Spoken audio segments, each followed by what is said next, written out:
Finally got some coming through. But I don't know about you, Sean, but I'm not hearing you through the headsets. We should be hearing each other.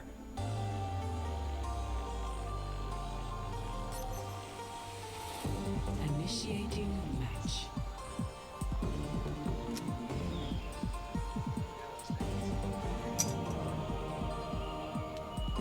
All right, can we hear in the stream?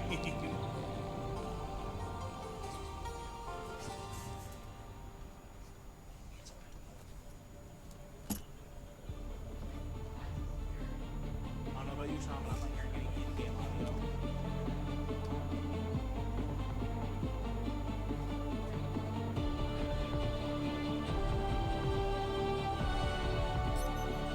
Ready for battle.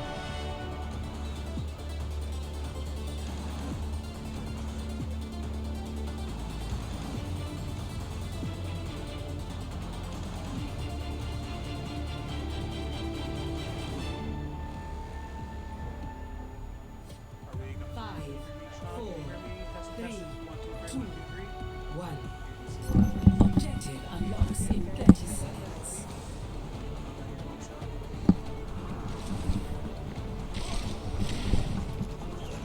Take that box away for 1 second. Apparently we can't get it figured out.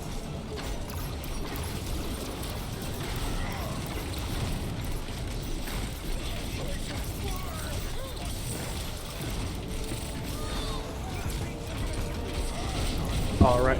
Are we heard over anything at all? Are we getting heard? Are we getting heard? That's it. I'm not hearing you, Sean, but if they're hearing us over... I can hear you now. You can hear me? Because I can't hear you. Can you hear me? All right.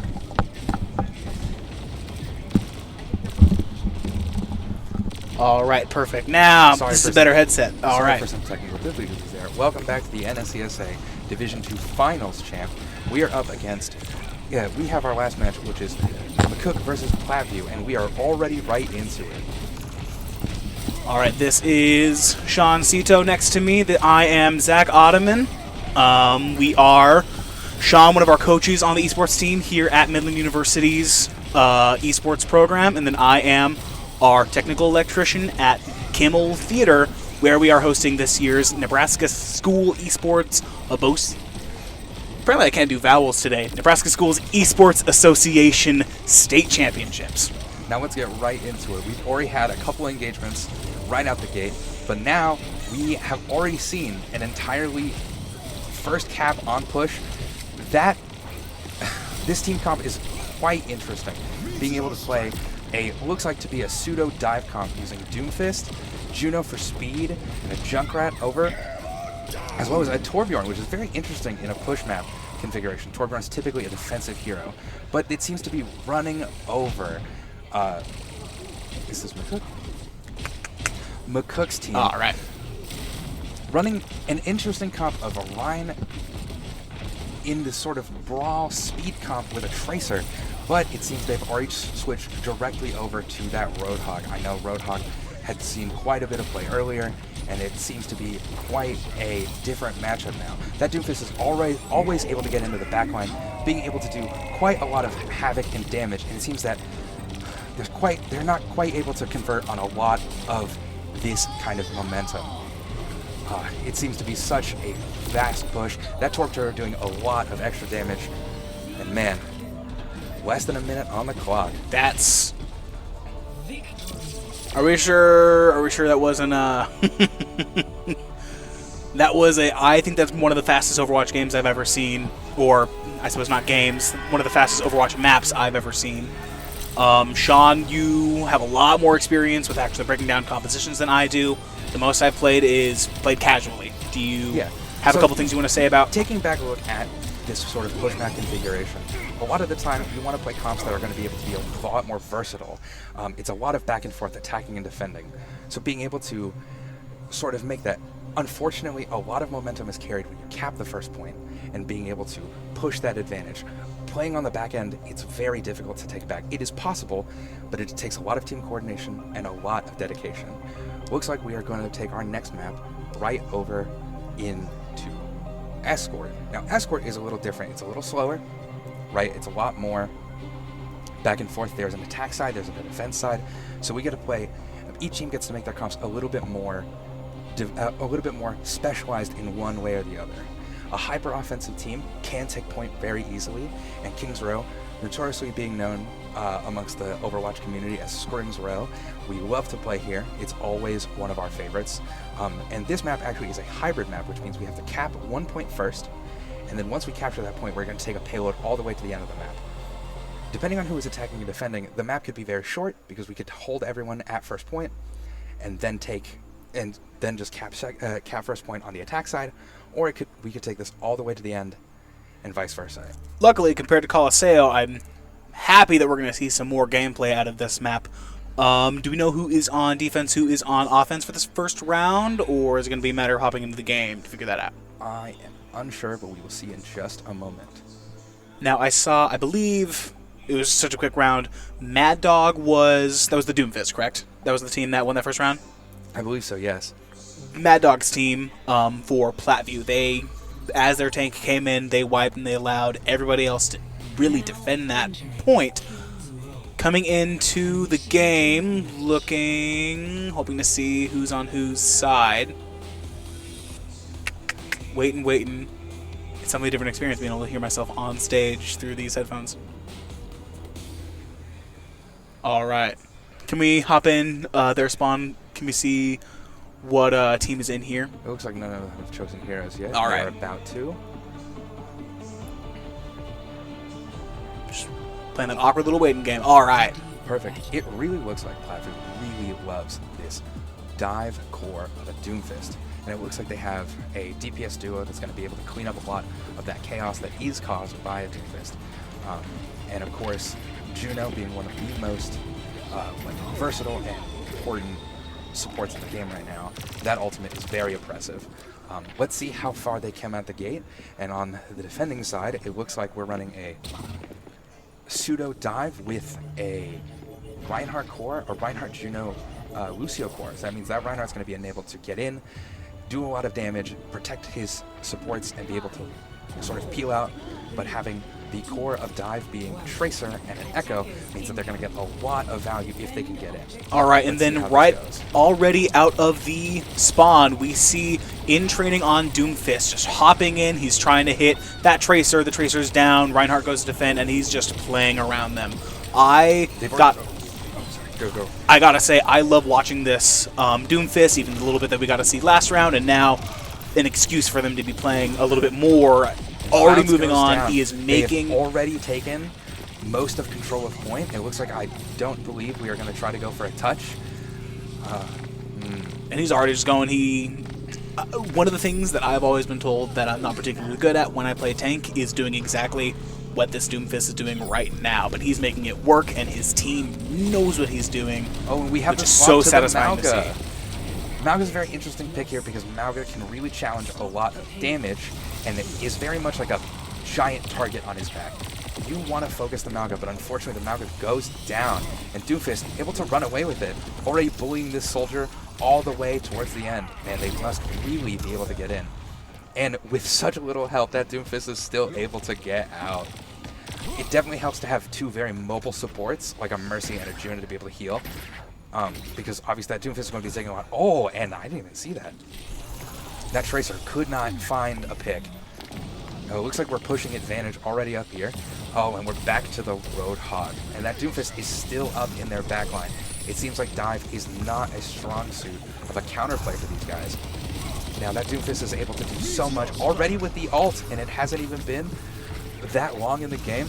Oh, and he looks like he's using it for repositioning, being able to do this. Meanwhile, our tank is getting... Clouds seems to be in quite a tough spot, not being able to really get a lot of value or get any picks here. Oh, man.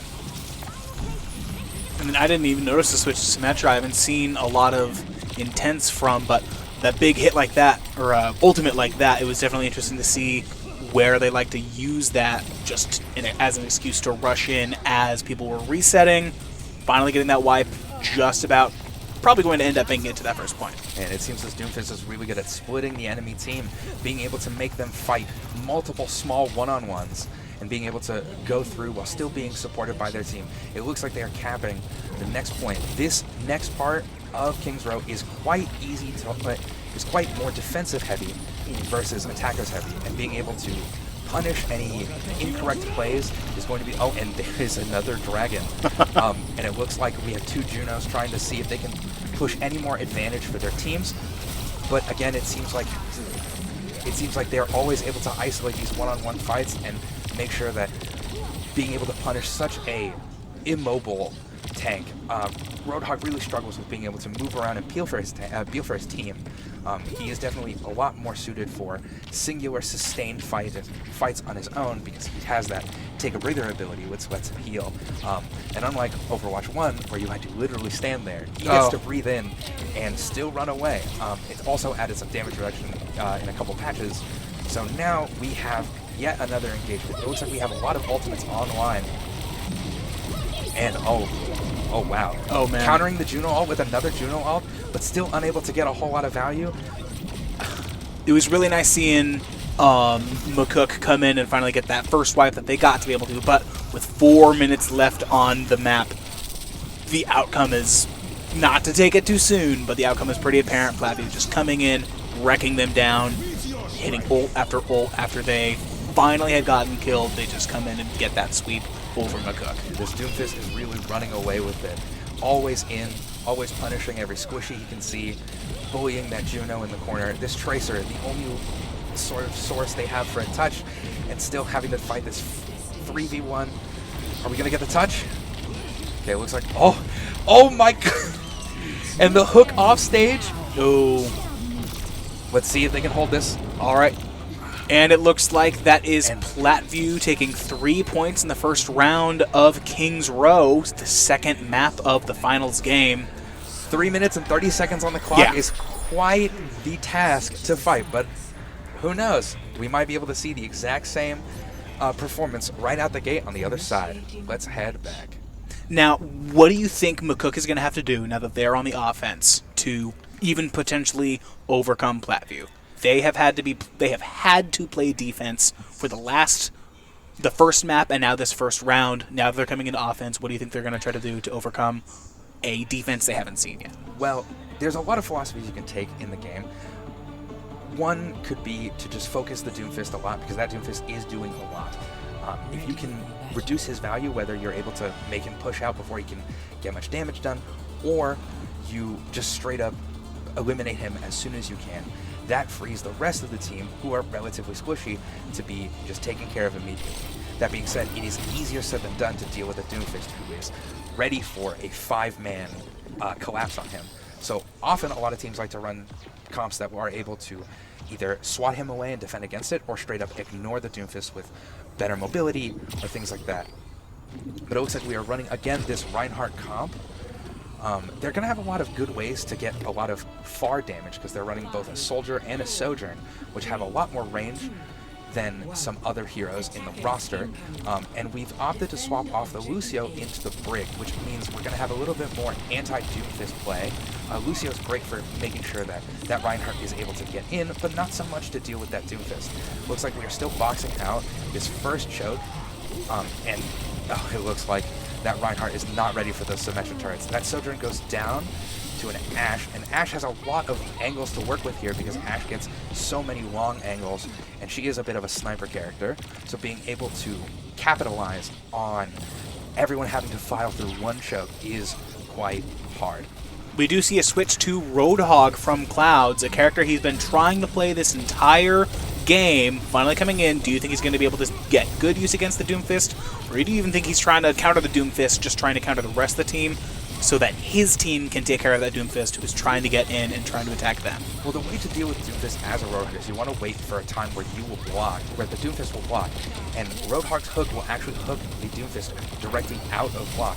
But it doesn't seem like this Doomfist is very good at using block. He's very good at getting in, getting a lot of damage, and just getting out before he needs to use block like that. That being said, we saw that Roadhog go in and go the complete other way from the Doomfist as he goes in and tries to hit some of those squishies, which, like I had mentioned, potentially leaving the team to take care of the Doomfist. They wipe the Doomfist, their Hog takes care of most of the rest of the team, so they get that payload escorted with 5 minutes left on the gameplay. Looks like we've got a pick on the Juno. That's going to really hurt their sustainability, but this Juno is taking a 1v1 against a Doomfist and is definitely not going to win.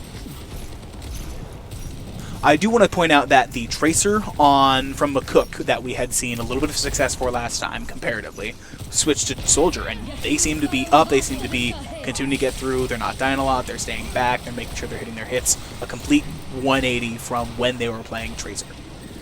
Yeah, and it's very interesting to see how a Doomfist comp will utilize something like a Symmetra wall as their ult, because that wall actually has, I think it's like 2,000 health points to hit any enemy projectile, but you can sort of divide the map up into squares like that. So that Doomfist has a lot more safety to be able to jump through everything. And it looks like we're going to have basically another reset. We're still waiting, of course, on that Soldier to respawn, but we are going to have at least, it looks like every ult online for McCook. We'll see if we can capitalize on that. Of course, Platteview is going to have Bob, and Bob, my favorite 6th player in the game. Oh, and it looks like we're going to whole hog this choke and try to get some value off by pushing this out. We are able to push the cart a little farther, and we do but we do see a Bob down. He's been put down right behind the cart. The cart continues on past the Bob. Oh, and arguably, that Juno is taken. But we are able to get the Juno ult off. Let's see if they can capitalize on L. Ooh.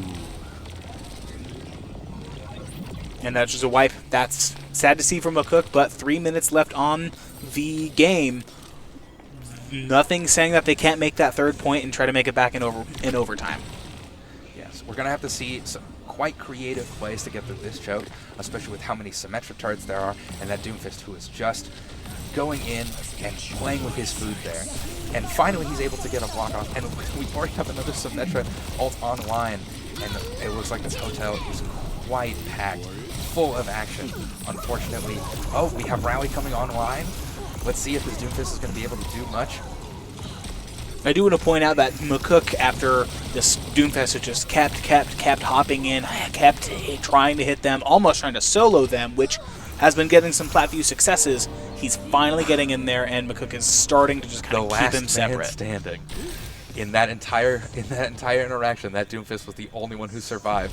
And we now have the switch to Monkey. Let's see if this Monkey is going to be able to counter anything that this Doomfist is able to give. Oh my. And just like that, Doomfist takes another support. Let's hope that this Monkey is able to get more, this Winston is able to get more value, being able to dive more of their squishies in the backline while the Doomfist goes in. Hopefully being able to go for a couple trades there. But the Brig falls to the Doomfist again. And we've been able to, they've been pushed all the way back through. This Winston hoping just to stay alive, hoping to keep this on there. He's out of there, but he falls yet again. All right, we see that reset. McCook trying to come in without their tank, going into 4v4. Oh, looks like we got Sojourn Overclock online, or getting the Juno, or getting the Mercy, and now it's just time to take care of this Doomfist and these 2 DPS heroes. Question is the Doomfist going to try to hop in, get in their back lane, or is he going to leave, or is he just going to try to protect his teams, which it looks like he's doing. We have some movement from the payload. McCook finally getting that moved. An entire minute left to get to that 1st point. Do you think they're going to make it, Sean? I don't know. Platteview was able to do a really smart play, which was disengaging and giving up that extra little space, because, of course, the point is just right over here on the right, and being able to regroup and take this fight once again while everyone was low on resources, being able to have another Symmetra wall, and we have Valk online with a 4-person damage boost, and we are able to push them all the way back to the 1st point, and this Doomfist is truly running away with it. This team coordination for oh my gosh, it requires quite a lot of coordination to run a dive comp, and of course, dive comps in and of itself are very oppressive if you do not take care of them. You can obviously run anti-dive strats, playing heroes like Brigitte or Cassidy to punish improper dives, or you can run a dive as in counter to that. But unfortunately, you're going to need to run a full dive into another full dive in order to take that fight and get any value. It looks like the switch to the Genji was actually quite good. We were able to see a blade pop out there. But now, Oh, and the Nope. Juno falls yet again. We do see some contention on the point. There is somebody back there with a little bit of a gambit, but looks like that Juno was knocked out. And it looks like we have... And then and that it's the full hold.